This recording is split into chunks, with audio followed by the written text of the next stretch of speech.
শিক্ষার্থী বন্ধুরা, আশা করি তোমরা ভালো আছো। তো বার্ষিক পরীক্ষা আসছে, ভালো করে প্রস্তুতি নাও, তাহলে তোমাদের অতি ভবিষ্যতে রেজাল্ট ভালো হবে, ভবিষ্যতে ভালো করতে পারবে। আচ্ছা, কথা না বাড়িয়ে আমরা চলে আসা অবশ্যই ট্রান্সলেট। আজকে ফিউচার ইনডেফিনিট ফর্মের কাজ করবো। তো আমরা চলে আসি স্ট্রাকচারে।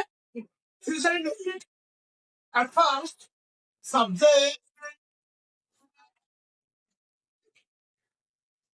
plus shall বা will প্লাস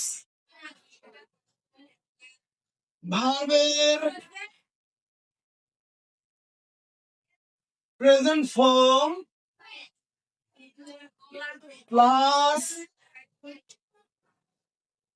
অবজেক্ট। আরেকটা বলছি, সাবজেক্ট প্লাস শ্যাল বা উইল প্লাস ভার্বের প্রেজেন্ট ফর্ম প্লাস অবজেক্ট।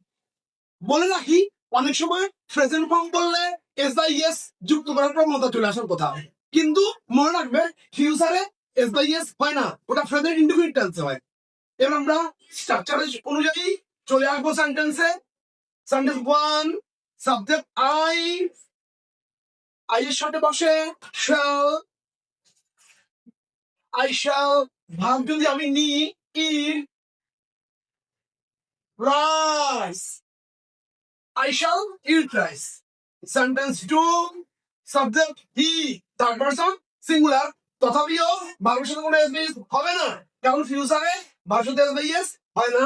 সেই সুবাদে he থার্ড পারসন সিঙ্গুলার বসবে will, he will। যদি আমি গো ভার্ব নিই তাহলে গো টু স্কুল।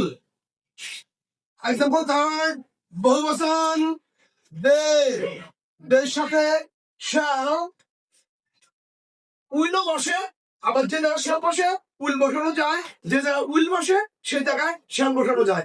যদি জোর দিয়ে বলা হয় কর্মই করবো, যাবোই যাবো, খাবোই খাবো, নাচবই নাচবো, গাইবই গাইবো, এভাবে বললে অনেক ক্ষেত্রে শ্যালের পরিবর্তে উইল এবং উইলের পরিবর্তে শ্যাল বসানো যায়। তাহলে দে শ্যাল, এবার প্লে ব্যবহার, প্লে ফুটবল। তাহলে I shall eat rice, subject plus shall বা will plus verb form plus object। এই নিয়মে আমরা টেন্সের ফিউচার ইনডেফিনিট করতে পারি।